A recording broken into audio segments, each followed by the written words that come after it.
every famous beginning can become a trap. For tobacco, that trap is often the year 1492. A ship reaches the Caribbean. A European observer sees dried leaves being used. A European archive keeps the note. Then the story gets told as if tobacco entered history when Europe finally wrote it down. In reality, however, a written note is a record, not a birth certificate. The older opening is much quieter. It sits near a hearth in the desert west of North America at a place archaeologists call the Wishbone Site. There, among traces of ancient human activity, researchers found charred tobacco seeds. The evidence dates to roughly 12,300 years ago, around 10,300 BC. However, that does not give us a full scene. It does not tell us what people thought, prayed, carried, smoked, chewed, or shared. Rather, it tells us something smaller and stronger. You see, tobacco was part of human life thousands of years before Europe entered the room. So this story begins with evidence before the archive, ancient people before colonial witnesses, and humility before certainty. And before we move on, keep in mind that this episode is a storytelling introduction to the history of tobacco and cigars. It is not meant to cover every detail. We are working on a fuller book version for anyone who wants the deeper story, and we will share more about that once it is ready. For now, think of this as a clear first walk through the history, from the earliest traces of tobacco to the cigar world we know today. Now we need to slow down with one ordinary word. Tobacco. It sounds simple, which is exactly the problem. For one thing, one word can hide many plants, many names, many uses, and many worlds of meaning. Before there is a cigar, before there is a plantation, before there is a tax office, there's a living plant world. The formal plant name is Nicotiana, but the formal name is only one layer. There were local names, indigenous names, trade names, lost names, and names pushed through other people's languages. Some tobacco belonged to relationship, ceremony, medicine, exchange, and daily life. Some tobacco would later be pulled into commerce, empire, addiction, law, and branding. Those are related histories, but they are not the same history, and that distinction is very important. If we treat tobacco as one simple object, the past becomes too neat. Dragging the modern cigar backward into ancient walls would flatten people who deserve better than that. So we dedicate this very moment to give the plant back its many lives before the story asks what power, money, and empire would later do with it. Now, before tobacco becomes a commodity in this story, it has to be spoken of with care. You see, traditional tobacco and commercial tobacco are not the same thing. That difference actually changes the whole moral shape of the story. While traditional tobacco can belong to prayer, medicine, relation, offering, diplomacy, and responsibility, it cannot stand for one single indigenous meaning. And that meaning varies by community, place, practice, and history. Some communities carry tobacco in deeply rooted ways. Some do not use traditional tobacco in the same way at all. Respect begins by refusing to make one sentence stand in for many peoples. It also means refusing to make sacred things into atmosphere.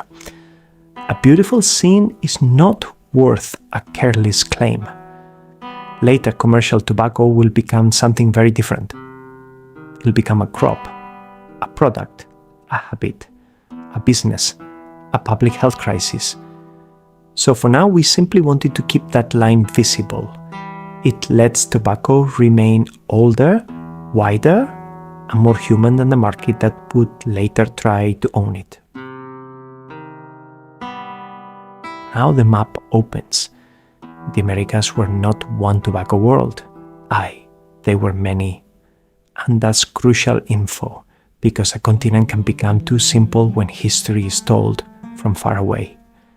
Now, some evidence comes from seeds, some comes from residues left in vessels and pipes, some comes from objects, landscapes, and later records that need to stay in their proper lanes. Mesoamerica gives us one kind of evidence. Ancient Maya vessels can show traces that point toward tobacco use, and sites in what is now Guatemala at another ritual source lane. North America gives us other lanes through early seeds and pipe residues. The Caribbean will soon play a significant role in a different way because Europeans wrote about what they saw there. But let us remember once more that written encounter is not origin, for the honest map is uneven, and that is fine. Some places speak clearly through material evidence, some places ask for caution. What's important at this stage is that Europe arrives into a story already old, a story that's already varied and already far too wide for one doorway.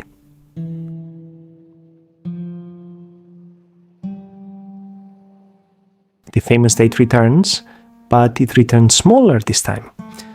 The year 1492 is still important nevertheless, for its significance starts as soon as Europe began writing its own encounter with tobacco into the archive. Once again, the date marks a European record point, not the birth of the plant, the practice, or the people who already knew it. Think of it as a form of record keeping that preserved a partial view of tobacco, and the surviving record is already layered. Christopher Columbus wrote during the voyage, yet the original journal is lost. So what reaches us comes through copying, loss, summary, quotation, and the hand of Bartolomé de las Casas. Therefore, before we even reach the dried leaves, we have to read the document with care. The leaves appear first as valued objects, carried and offered inside a Caribbean world the European observer does not fully understand. A later report speaks of people accustomed to smoke. That gives us an edge of contact and not the center of meaning. The archive preserves surprise better than it preserves the world that surprised it. So the stronger sentence is slower. The trouble with first descriptions is not that Europeans saw nothing. Oh, they saw plenty, all right. They saw leaves, smoke, boats, houses, gestures, shorelines, and ceremonies they did not know how to read. Then they reached for the words they had. That is where description begins to bend the world. You see, early does not mean neutral. Early does not mean complete. Sometimes it means the first surviving confusion. The word tobacco carries that problem especially well. In early records, tobacco can slide between plant, object, instrument, habit, smoke, and European category. Oviedo is useful here because he shows complicated authority. And while Oviedo played a significant role in this chapter, his descriptions still need caution. Harriot, on the other hand, gives a later English example, with local words passing through colonial print and Spanish naming before reaching English readers. And behind those printed sentences were guides, translators, hosts, informants, and observers, whose authority rarely sat on the title page. Print made the imbalance louder. A partial description could travel across Europe and begin to feel like fact. So instead of distrusting every old source, we ought to read the seams before we trust the shape.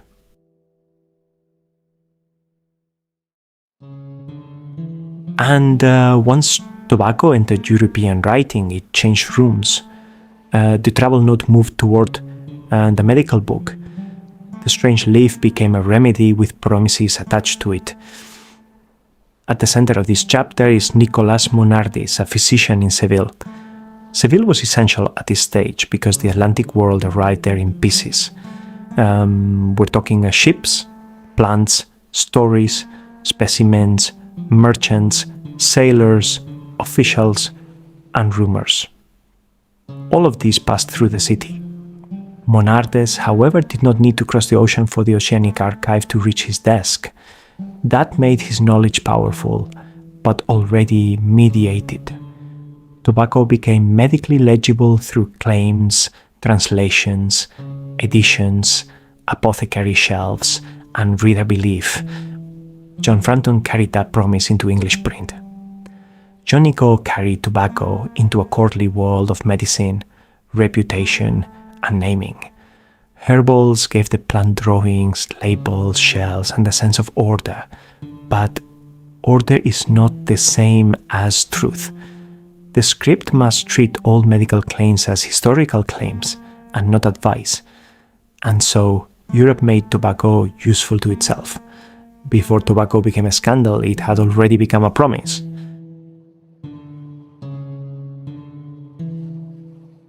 Usefulness did not settle the argument. The same tobacco that entered Europe as remedy also became habit, smell, expense, pleasure, and public behavior. That is where King James I enters the story. His 1604 text, A Counterblast to Tobacco, is a royal polemic from a world of hierarchy, bodily order, moral discipline, and state authority. You see, James worries about custom. He worries about smoke crossing tables, rooms, clothes, breath, and fellowship. He worries that pleasure is becoming stronger than discipline. His language also carries colonial contempt, and the script should not polish that away or perform it for drama. And this is the harder lesson. An anti-tobacco argument could still carry its own violence. Then comes the contradiction that points toward empire. The same crown that condemned the habit also learned to tax it. A vice could become income. That does not end the argument, however. Instead, it makes the argument useful to power. And once the argument could be counted, the next part was already waiting.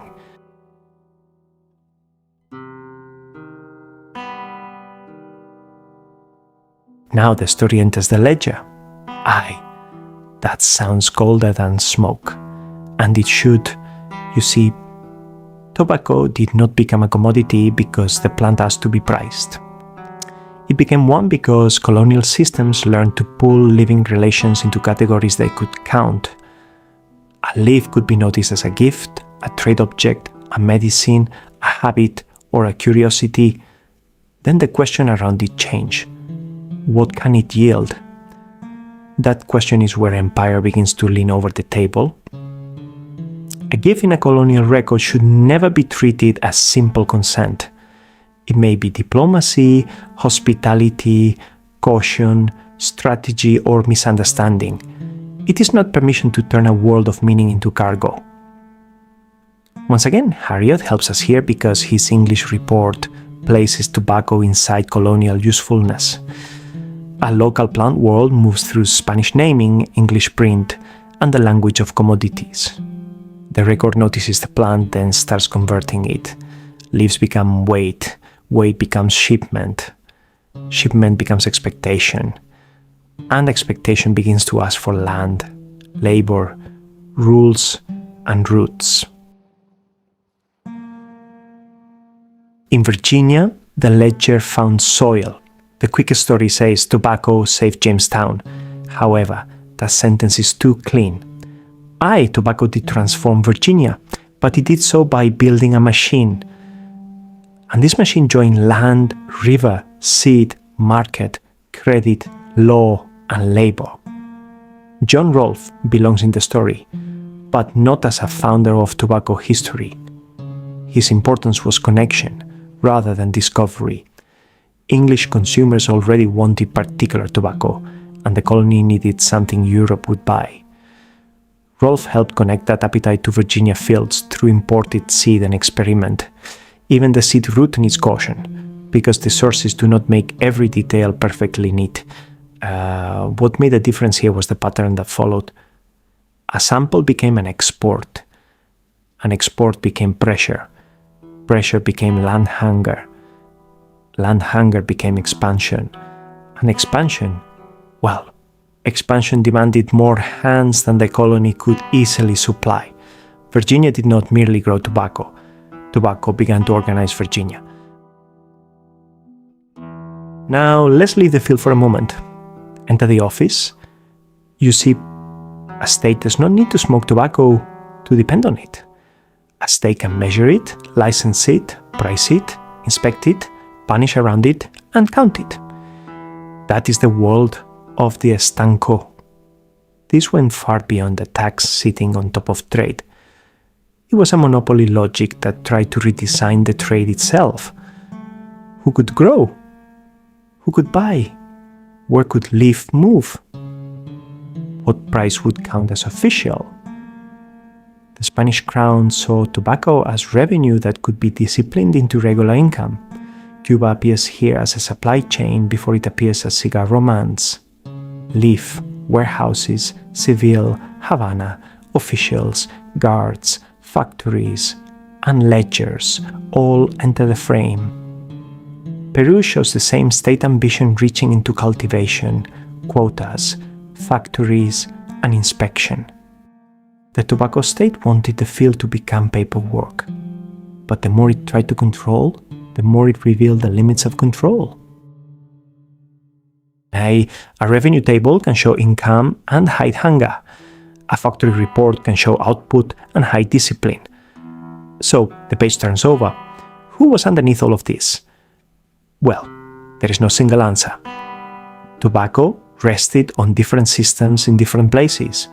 Indentured servants worked under contracts that could still become brutal forms of control.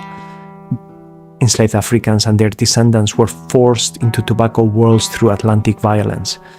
Indigenous people faced land seizure, war, displacement, and pressure around the fields that tobacco demanded. State factories threw workers into rules, quotas, discipline, and production schedules. The word labor can smooth too much. The word workforce can smooth even more. This chapter keeps the hands visible, even when the archive does not keep the names. We don't need invented suffering to make the point, for the systems are already heavy enough. So instead of floating above people, tobacco wealth rested on bodies, land, coercion, erased names, and work. The polished story often lives outside the frame. Now, let's move to the edge of the unofficial map, for we shall keep our feet on the dock, not on the deck of a pirate fantasy. That's critical at this stage, because contraband can become an adventure too quickly. Here, smuggling is useful because it shows where official power failed. The state could draw routes, demand licenses, inspect cargo, and write rules into ledgers. The ocean, however, did not always obey. Distance, war, profit, hunger, rivalry, and local need. All of this pushed against the approved channel. Spain tried to make Atlantic trade legible through institutions like the Casa de Contratación in Seville. So, while paper wanted the sea to behave, contraband kept sketching another map. Sailors, merchants, port communities, privateers, and informal networks moved tobacco around the edges of empire. The records that complain about them are not neutral windows, for they are signs of a state feeling pressure. So the unofficial map shadows the official one rather than replacing it, yet for now tobacco has become a gift, commodity, crop, revenue, labor system, and contraband, all in one. And only now is the story ready to watch the cigar take shape. The modern cigar does not arrive in one clean moment. No, that would be too easy. Before it had boxes, bands, factories, an export reputation, tobacco had many older forms. Some were rolled, some were bundled. Some moved through pipes, tubes, leaves, wrappers, and practices that do not fit modern product words. So, for now, we shall begin with a warning. You see, a thing can look like a cigar without being one in the later commercial sense. And this is a critical point, because history gets sloppy when resemblance becomes proof. Ancient images, European notes, Spanish terms, and later cigar culture all pull on the same rope. But the rope is tangled again. There were cigar-like ancestors. There were leaf-wrapped smoking forms. There were records Europeans tried to explain in their own language. But there was not yet the full modern cigar world. There was no brand promise, no box seal, no Havana or New World export identity, no factory category. The safest truth is quieter. And so, the cigar took shape slowly. Cuba was very important at this stage because land, practice, labor, and trade all met there. That version turns soil into a slogan. It also hides the people who knew what to do with the leaf. Therefore, Cuba enters this story through land, climate, skill, labor, curing, sorting, trade, and reputation. The fields were essential. The barns were essential. The hands, of course, were essential as well.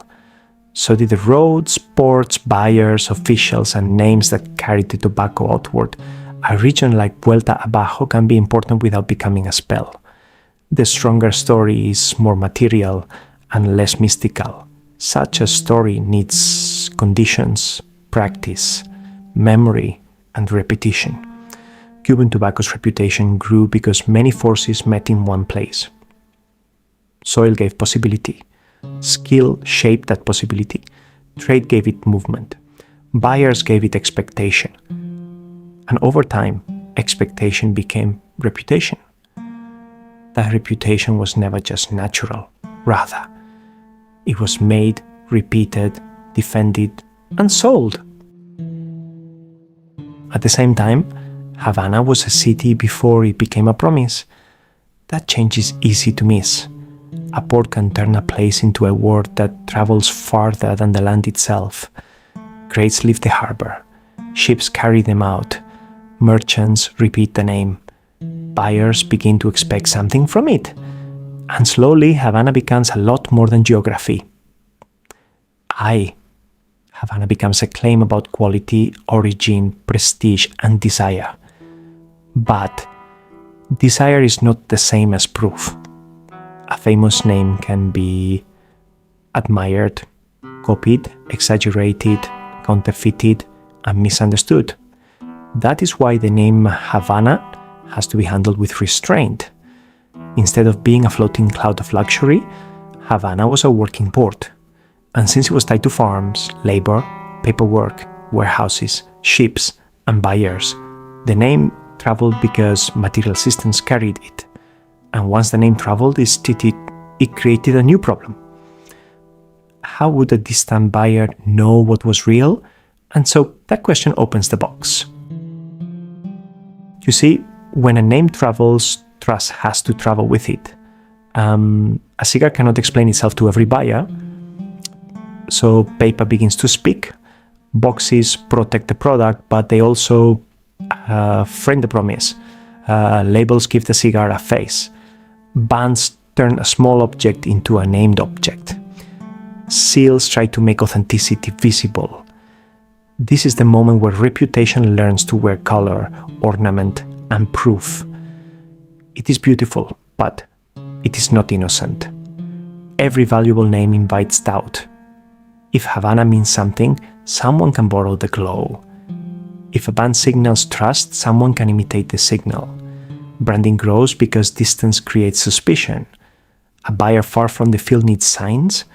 A seller far from the buyer needs confidence.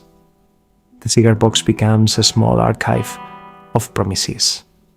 Some promises were earned, some had to be policed, some were just theater in fine paper. The modern cigar now has a printed skin. And now, since the cigar carries place, labor, and reputation, in Cuba the cigar also begins to carry memory and politics. However, that does not mean the cigar is the whole story of Cuba. It is not. but it became one of the ways Cuban identity could move through the world. Fields, factories, ports, clubs, newspapers, exile towns, and worker rooms all played a role here. The cigar could be sold as a luxury while being made by people living inside wages, migration, race, class, and politics. That tension cannot be polished away. Cuban tobacco identity was larger than a label on a box, for it was also speech, work, fundraising, print, memory, and argument.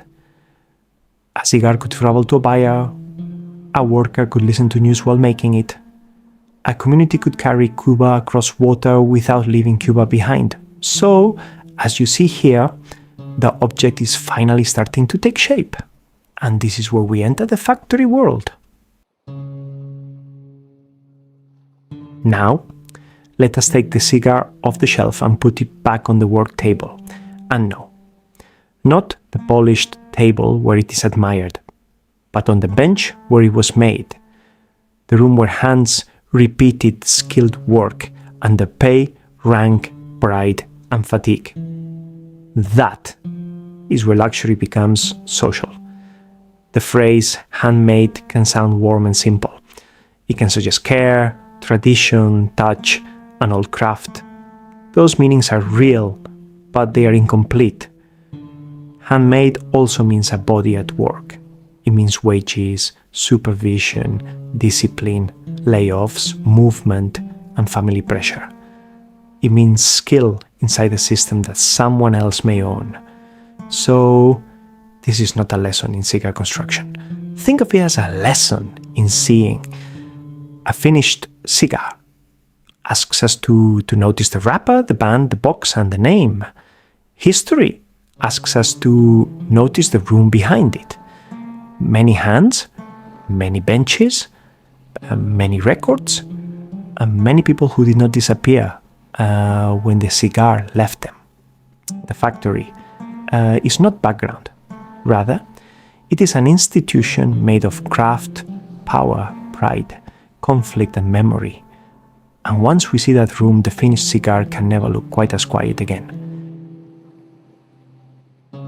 And since the room has sound now, hands are already moving when the voice rises above the tables.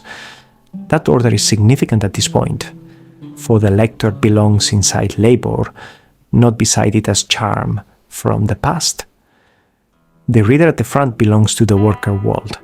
The plain translation is reader, but the role was larger. In cigar factories, the lector could bring newspapers, novels, political argument, and public memory into the workday. The workers did not stop working to listen. The listening lived inside the labor. That is why the tradition matters so much. Indeed, tradition joins handwork to words. Tradition turns a factory room into a place where news, literature, and politics could travel across benches. But beauty, this needs caution here. You see, the lector can become too easy to romanticize. A raised platform, a reading voice, and rows of workers can invite theater. The safer stories are stronger. So while workers helped make a culture that could listen while it worked, owners did not always love what that listening carried. A voice above the tables could educate, entertain, disturb, organize, and remember. And with that, the factory was becoming a room that heard itself think. The factory did not stay in one place, however. It traveled with workers, owners, tobacco, money, newspapers, families, and political memory. Key West and Tampa play an essential role here because they showed the cigar city in motion. These were more than production sites. Truly, they became neighborhoods, clubs, streets, schools, meeting rooms, and arguments over belonging. Cuban skill could move across water. Cuban politics could move with it. Spanish, Cuban, Italian, Afro-Cuban, and a lot of other communities. They could all share a city without sharing the same power. And that makes the cigar city richer and less tidy. Ybor City is easy to turn into a heritage postcard, for the history is more useful than the postcard. Factories, shaped streets, work-shaped housing, mutual aid societies helped make migrant life survivable. Clubs could hold culture, healthcare, music, debate, and political support. Key West reminds us that exile did not begin in one modern decade. Tampa reminds us that industry can build a city around the trade. And the traveling cigar city reminds us that Cuban tobacco culture was never sealed inside Cuba. It moved. It changed as it moved. It carried memory, conflict, and work into new rooms. And since a factory world speaks through more than memory, it also leaves paper, dues records, convention reports, strike notices, agreements, letters, newspapers made for workers who understood the trade from inside it. The cigar maker's official journal plays a strong role here because it gives labor a printed voice. Yet that does not mean it speaks for everyone. Every archive speaks from a position and leaves something outside the frame. But it shows workers organizing, arguing, warning one another, recording decisions, and trying to protect a world under pressure. Print changed the scale of a grievance. A complaint at a bench could become a notice. A local dispute could travel to another city. A strike could become part of a wider labor memory. This paper world had risk too. Printed words could be answered, attacked, clipped, preserved, or used against the people who wrote them. The cigar factory was now a record-making world, and those records ask us to listen for power, conflict, and silence at the same time. But even a worker archive has edges. For that, let us turn toward what those records often leave half seen. Women were in the work, families were in the wage, households were in the strike, children were in the movement from one cigar city to another. Hidden does not mean absent. Nay, it means the surviving story often looks somewhere else. A woman could appear as a worker, an interview subject, a wife, a mother, a number, or even a silence. None of those forms is enough alone, for together they show a wider factory world. The word help is too small for this history. A family did not merely support the cigar worker from the background.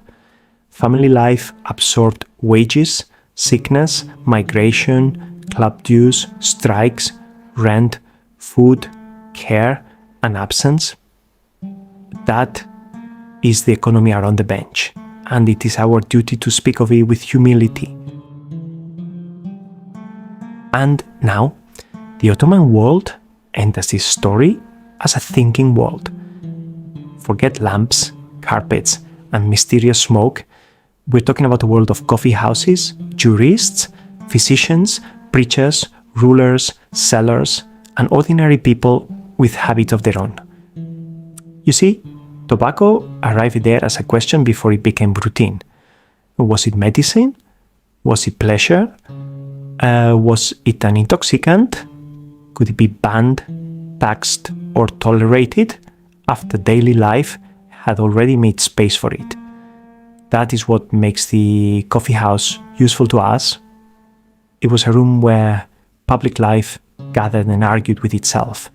A pipe beside coffee could become part of a larger debate about law, morality, medicine, authority, and pleasure. The point is not to find an Ottoman version of a European tobacco scold, for that would make Europe the measure again. The Ottoman debate had its own voice and institutions. Tobacco spread through arrival, argument, adaptation, and disturbance. It spread by disturbance. It entered a room, and the room had to answer. But then, should we travel further east, one cannot treat China as a single place where tobacco simply landed. That is too flat for a country of many regions, roads, trades, habits, objects, and records. The better story is slower. Tobacco reached China through a world of contact. Ports played a vital role. Merchants played a stronger role. Neighboring routes too. So did local planting, selling, medicine and taste. But roots are only the doorway. The real story begins after the leaf enters the room. You see, in China, tobacco could become agriculture, commerce, medicine, fashion, object culture, and later industry. It could sit in a pipe, appear in a market, and pass through medical writing and social habit. It could remain foreign in origin while becoming local in life.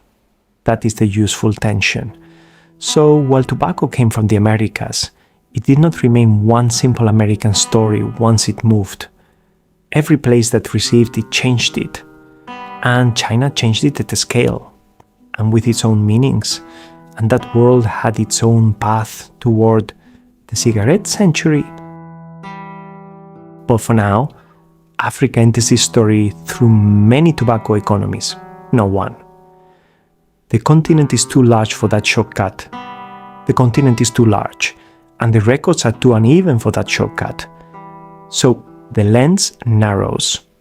Malawi and the older colonial frame of Nyasa land gives us a careful way in. Here, tobacco becomes more than a habit or social sign. It becomes land. It becomes export crop. It becomes a state power. It becomes a smallholder risk. It becomes auction floor, marketing board, foreign exchange, and household calculation. A field can look quiet from far away, but up close, it is full of decisions. Who plants food? Who plants tobacco? Who controls price?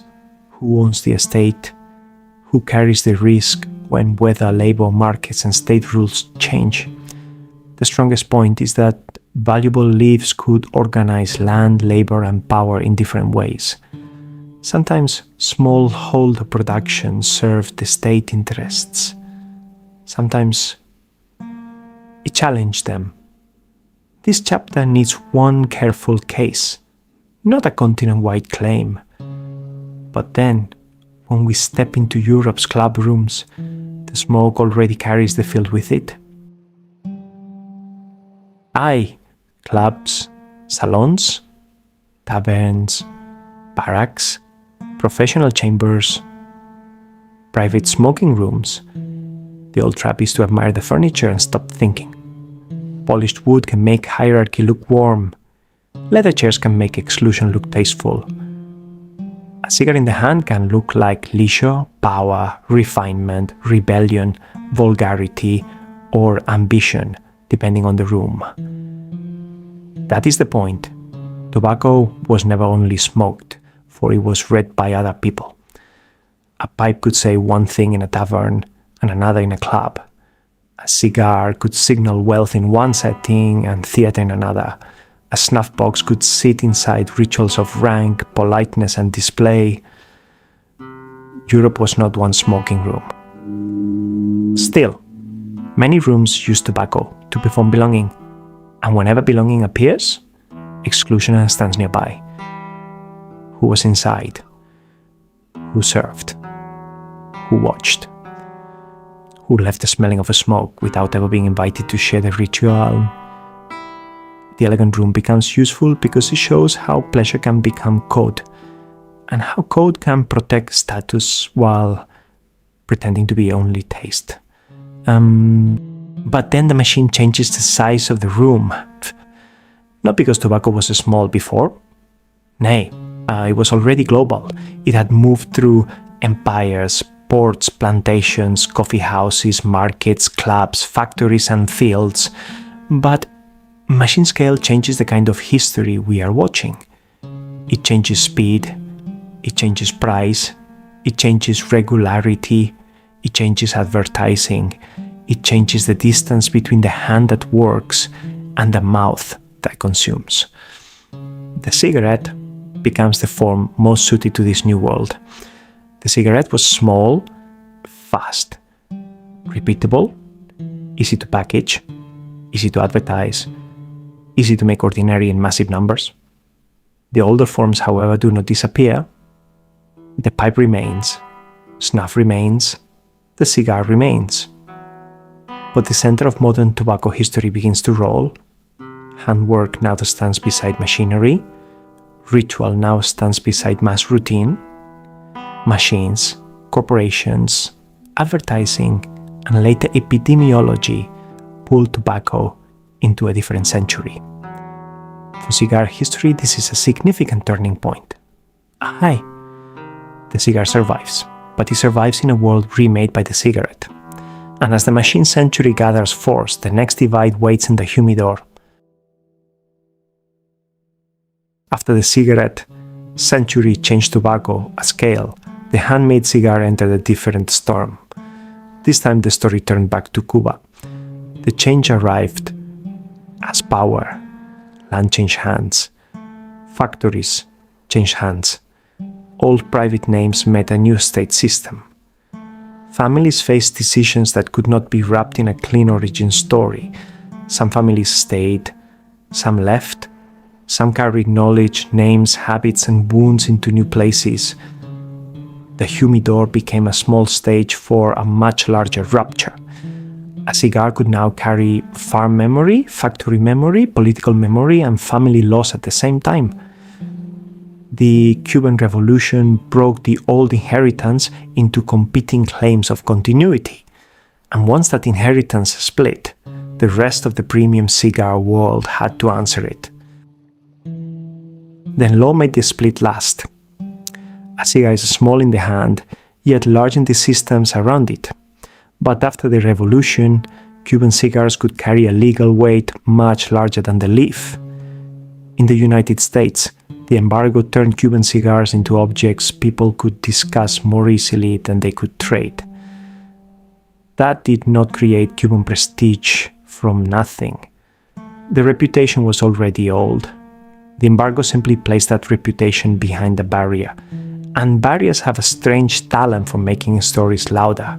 A forbidden object can collect rumor faster than truth.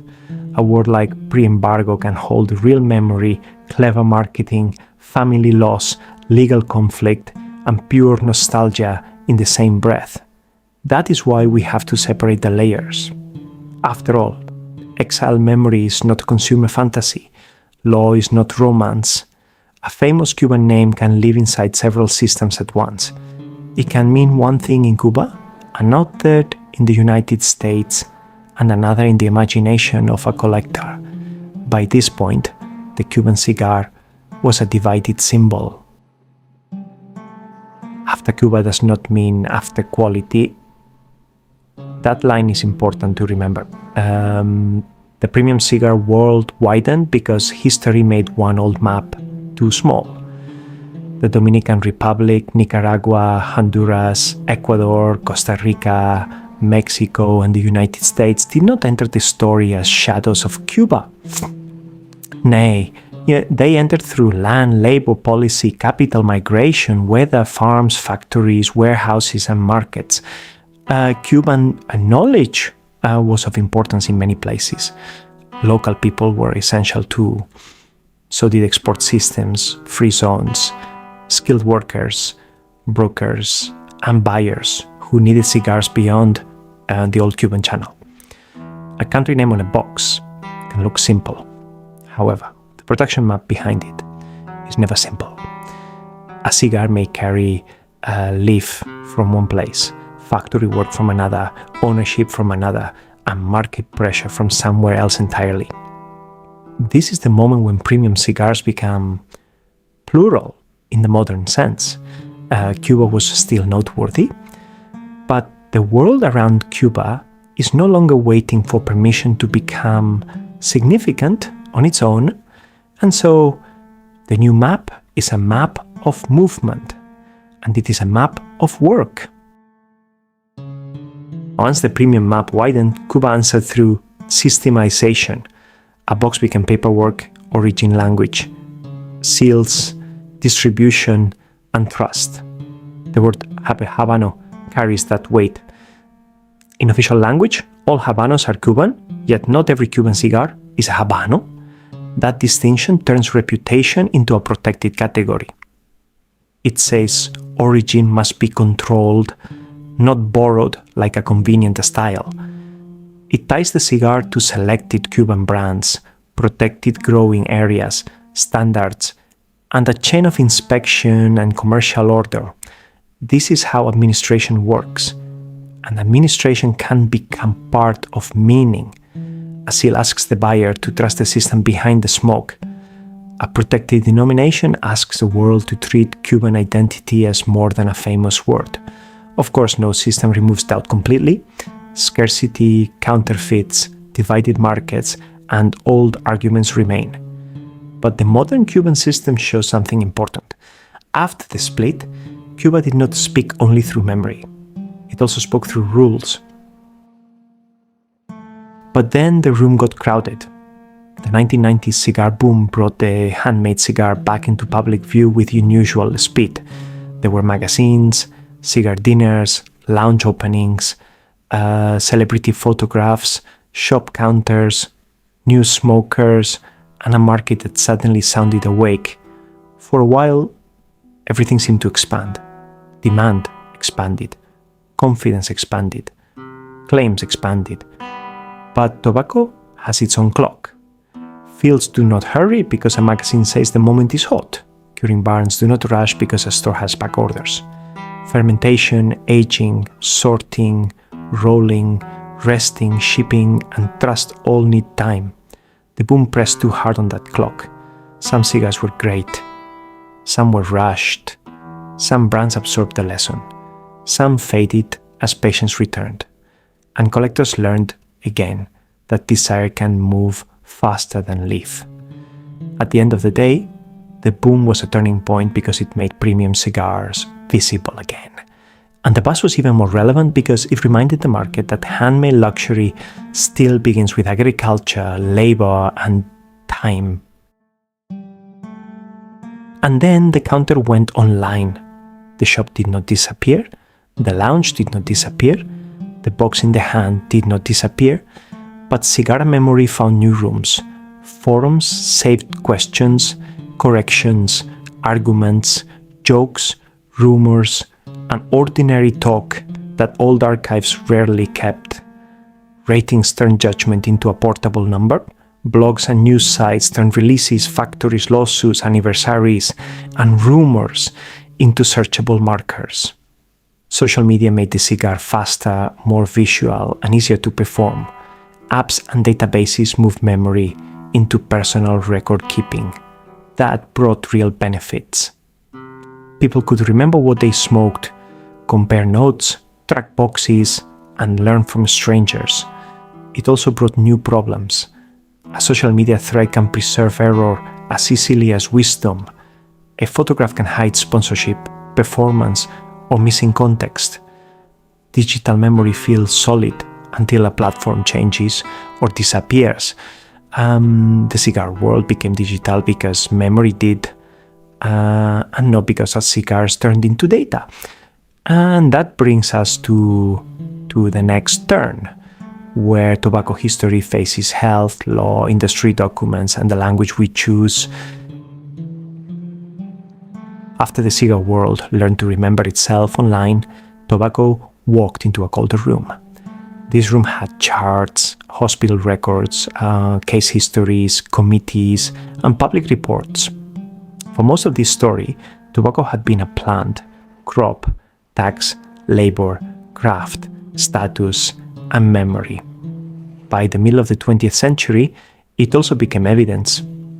The change came through studies, arguments, medical societies, and public institutions. In the year 1950, major British and American studies helped sharpen the link between smoking and lung cancer. And in 1964, the US Surgeon General's report gave that evidence a public face. The report reviewed thousands of biomedical articles and made cigarette smoking a public health problem in official language. And that word is quite considerable here. Cigarette. You see, the main evidence base came first through the mass cigarette century. Premium cigars, on the other hand, had different forms and patterns of use. But alas, difference did not leave cigars outside tobacco history. Smoke remained smoke, nicotine remained nicotine. And from this point forward, every cigar story had to share the room with public health. And so once evidence entered the room, paper followed. We're talking about the paper inside the box. A memo, a letter, a research note, a public relations plan, a file that once belonged to a company and later became part of a public archive. The Tobacco Document Archive changed what historians could compare. Public statements could now be read beside private records. The main document trail here runs through cigarettes and large modern tobacco companies, so precision is crucial. And while this may not have been a license to turn every farmer, roller, shopkeeper, or cigar maker into the same actor, it is a warning about organized uncertainty. A few years earlier, however, in 1954, the very first advertisement in a campaign run by major American tobacco companies spoke with calm public language. It was called A Frank Statement to Cigarette Smokers. Yet behind that calm, later documents showed how doubt could be managed, repeated, funded, and made useful. Doubt did not have to prove the opposite. Instead, it only had to slow the room down. That is why the archive had its importance, for it shows that tobacco history is also a history of what some people worked hard to keep and read. But then, tobacco became a treaty problem. A treaty, you see, is a slow object. It has articles, definitions, signatures, ratifications, meetings, and of course, obligations. But the slow paper can tell us the size of a problem. By the early 21st century, tobacco had become too large for one country to answer alone. Advertising moved across borders, products moved across borders, supply chains, lobbying arguments, and illicit trade moved across borders too. The WHO Framework Convention on Tobacco Control was adopted on the 21st of May of the year 2003. It entered into force on the 27th of February in the year 2005. Its historical meaning is simple enough to say plainly. A global industry now faced a global public health rulebook. Article 5.3 gives the rulebook one of its sharpest edges, for it treats public health policy as something that needs protection from tobacco industry interest. That belongs to the same long story as monopolies, advertising, taxation, smuggling, and political power. For cigar history, the treaty age changed the surface of the box, as well as the language around the smoke. Packaging, promotion, warnings, restrictions, and public meaning now sat at the same table. But let's put that aside for now, as we wish to ask ourselves where cigars fit inside that larger world. Once again, the word tobacco is huge. It can hold a cigarette pack, a cigar box, a pouch of pipe tobacco, a cigarillo, a filtered cigar, and a treaty article. That broad word helps law move. History needs more patience. A premium cigar is not the same social object as a cigarette. A large handmade cigar is not the same product as a flavored cigarillo or a filtered cigar. Use patterns, construction, market culture, frequency, inhalation, and prior cigarette use are all key here. The 1998 National Cancer Institute Cigar Monograph and the 2022 National Academy's Premium Cigar Report help keep that category work honest. They ask us to separate products, behavior, evidence gaps, and risk, which then makes the answer less tidy, but it also makes the answer more adult. Since cigars are different enough to require care, they are connected enough to require responsibility. A careful distinction is the only way to tell the truth without flattening the room. But then, after the reports, the files, the lawsuits, the treaty, and the category debates, one quieter problem remains. The problem is language. A single word can protect a distinction. A single word can erase one. Traditional tobacco and commercial tobacco belong in different language lanes. Indigenous traditional use cannot become a decorative atmosphere for cigar culture. Commercial harm cannot be softened because a room feels elegant. Pleasure also belongs in the record. People have enjoyed tobacco in clubs, factories, ships, homes, ports, magazines, forums, and lounges. That pleasure is historically real. It is not proof of safety, innocence, or wisdom. A cigar can carry craft without becoming sacred. A factory can carry memory without becoming innocent. A lounge can feel warm without becoming a shelter from evidence. We ought to use the right word for the right source. We ought to name craft where there is craft. We ought to name harm where there is harm. We ought to name uncertainty where the evidence stops. And as we enter the present day, we must all respect craft without turning craft into cover. The modern premium cigar world is easy to make too neat. A person sees a humidor, a polished box, a quiet lounge, and thinks the story has finally become simple. But nothing about this story has ever been simple. By now, the cigar sits inside a history of ancient evidence, indigenous meaning, colonial extraction, factory labor, exile, law, health evidence, and modern desire. Cuba still plays an important role, but it does not stand alone. Its name carries land, reputation, state systems, protected language, scarcity, memory, and politics. At the same time, the premium map has widened around Nicaragua, the Dominican Republic, Honduras, and other cigar-making centers. Those places are living parts of the modern premium world with their own farms, factories, makers, risks, and memories. Markets now move through official channels, import ledgers, lounges, online communities, collectors, festivals, and travel routes. The cigar is global, again, in a different way than empire once made it global. The honest task is to see beauty without letting it erase the system underneath. The present is history, still working in real time. A cigar box can look quiet from a distance. Wood, paper, seal, stamp, band, code. Nothing about it has to shout. But in the modern premium cigar world, that box is carrying an argument. It has to be believed. It asks the buyer to trust a place, a name, a route, a distributor, a seal, and a story about origin. This is where scarcity becomes theater. Theater here means performance, not fakehood. It means there is a stage, and every mark on the box has a role to play. The seal performs control, the band performs identity, the limited release performs rarity, the counterfeit performs the shadow side of value. And mind you, this did not begin with the internet.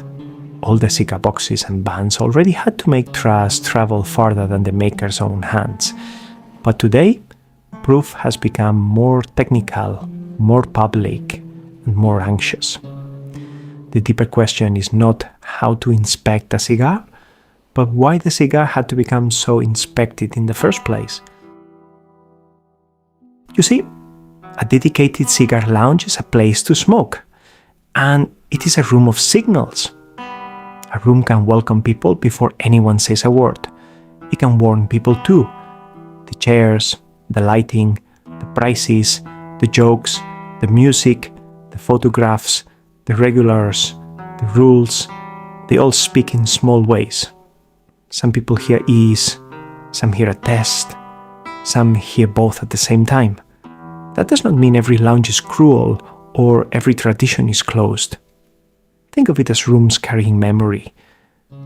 Cigar spaces have carried signals of class, gender, race, age, money, expertise, and authority. Some of those signals came from elite smoking rooms, some came from worker neighborhoods, factories, mutual aid worlds, shops, homes, and online communities. So, belonging has never had one doorway. The better question is who feels allowed to cross it without pretending to be someone else. A good cigar room can carry its history honestly, but it should know what that history has made easy for some people and heavy for others. The room becomes richer when more of its past is allowed to enter. A cigar can carry a city farther than a map can. It can leave Havana and still keep Havana in its name. It can travel through Key West, Tampa, Miami, Madrid, Frankfurt, Dubai, Bali, Hong Kong, or a small room far from any famous cigar street. We're talking about movement. Workers moved, families moved, capital moved, boxes moved, names moved. After the Cuban Revolution, memory moved too. That is why a modern cigar room can feel like a crossing point. A city can be inside it. A loss can be inside it. A market can be inside it. A country can be inside it, sometimes honestly and sometimes as decoration. Havana remains near the center of cigar imagination, and cigar memory also lives far beyond it. The cigar's journey has always depended on people carrying skill, grief, pride, work, and hope across distance. The lounge is one place where those distances sit down together, and it's getting diversified with the ever-rising tide of new world cigar brands that have taken the world by storm. By now, the year 1492 has changed shape. It still holds historical weight, mainly because the European archive begins speaking there with unusual force. Also because translation, power, curiosity, misunderstanding, trade, medicine, tax, and empire begin carrying tobacco into new systems. But it was never the beginning. A date can be important without being first. If the story begins with Europe, tobacco appears as something discovered. If the story begins earlier, tobacco appears as something already known. That difference changes the moral weight of the whole story. The older evidence makes tobacco history deep, not the modern cigar ancient. It leaves modern cigar language outside ancient tobacco use. It simply breaks the old frame. It asks us to slow down, look earlier, and notice who was already there. Once that happens, more people come into view. Indigenous communities are no longer a prologue to European action. Workers are no longer hidden behind luxury. Laws, harms, markets, rooms, boxes, and memories all become easier to read. The correction is small in wording, but large in consequence. A history like this should not end with thunder, for it has already carried enough noise through the story. Ships, courts, strikes, factories, embargoes, advertisements, lawsuits, treaties, markets, festivals, forums, and rooms with heavy doors. So let the final image be small. An ember, a trace of heat after the flame, has done its work. Tobacco history did not begin where the old books often placed it. The archive was loud, but it was late. Before it came all the human relationship with tobacco, and after it came empire, labor, law, craft, harm, memory, and pleasure in difficult company. A cigar can be beautiful to some people and still belong to a history that needs care. It can carry handwork and harm, ceremony and commerce, place and politics, friendship and exclusion, elegance and cost. The point is to see that complexity without polishing it away. The point is to let the whole record stay in view. So we leave the cigar where history finally lets it stand, surrounded by the hands, places, questions, and people it was carrying all along. Let the ember glow with its history still visible. Let it fade without making it innocent and without making it meaningless.